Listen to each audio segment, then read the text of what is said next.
النهارده هنعمل مع بعض اكله حلوه قوي.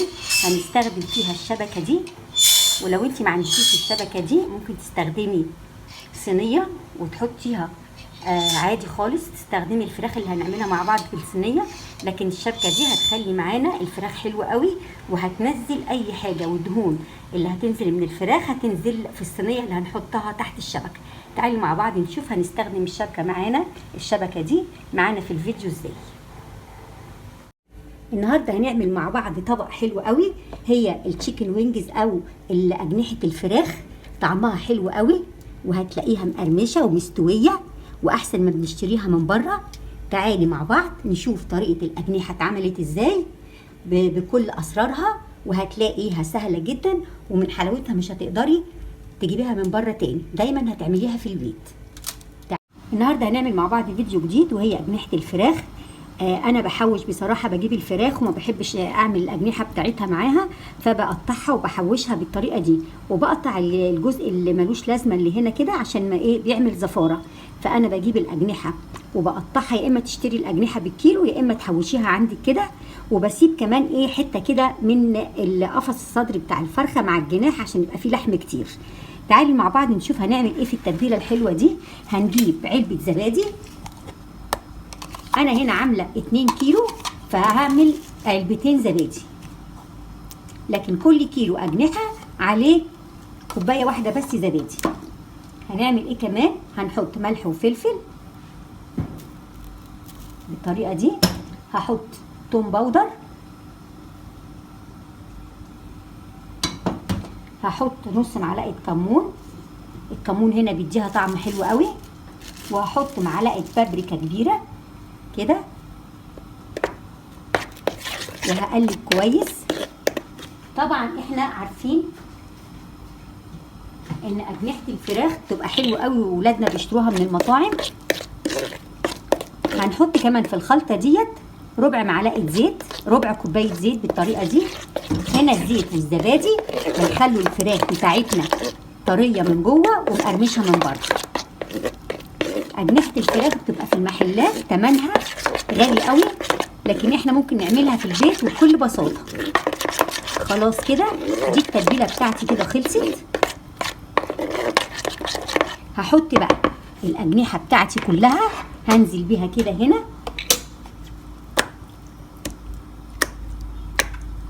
وهخليها تتشرب من التتبيله الحلوه ديت.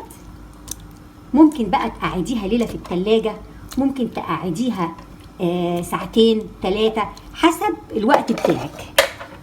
بس كده يبقى انا كده هخليها في التلاجة وهخليها تتشرب كويس من التتبيله، وهحطها في التلاجة ليله، ولما تتشرب من التتبيله هنرجع مع بعض نشوفها هتتعمل ازاي.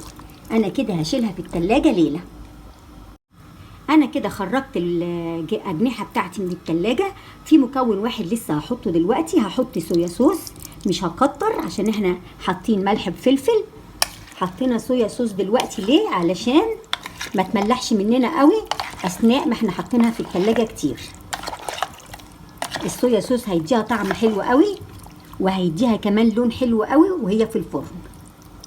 معلقتين كده صويا صوص او حسب الكميه اللي انت عاملاها. زي ما قلت لك انا عامله 2 كيلو اجنحه كده. خلاص هنعمل ايه بقى؟ هنجيب صينيه زي دي كده ونحط فيها فويل، ونحط شبكه زي دي كده، وهنرص فيها الاجنحه.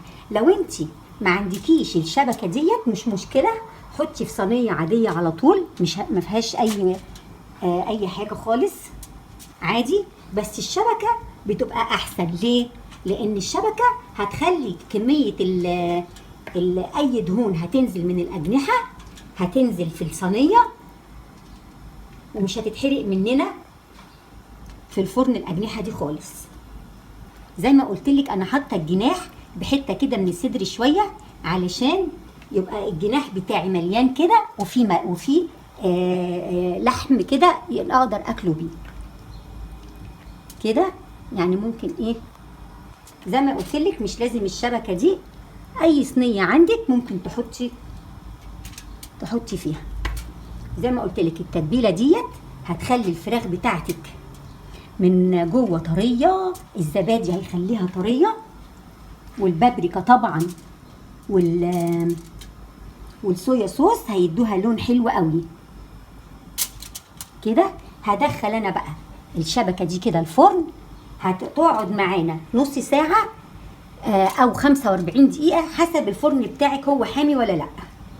خلاص انت بس اول مجرد ما تحمر معاكي كويس حطي فيها خله، وشوفي الخله ديت طلعت نضيفه يبقى الاجنحه بتاعتك استوت، ما طلعتش نضيفه يبقى اجنحتك لسه ما استوتش، نحطها شويه كمان. انا بقى هدخل الفرن واطلعها لك، ونيجي مع بعض نعمل الصوص اللي هناكل بيه الاجنحه بتاعتنا. ادخلها الفرن. دلوقتي هنعمل الصوص اللي هنغطي بيه الاجنحه دي كده. معلقتين بابريكا، هنحط صويا صوص، طبعا مش هنحط ملح وفلفل، هنحط شطه، طبعا لو مش عايزه تحطي شطه ما تحطيش. هنحط عسل ابيض بالطريقه دي، العسل كده بالطريقه دي. هنحط ايه كمان؟ هنحط كاتشب، هننزل كده بالكاتشب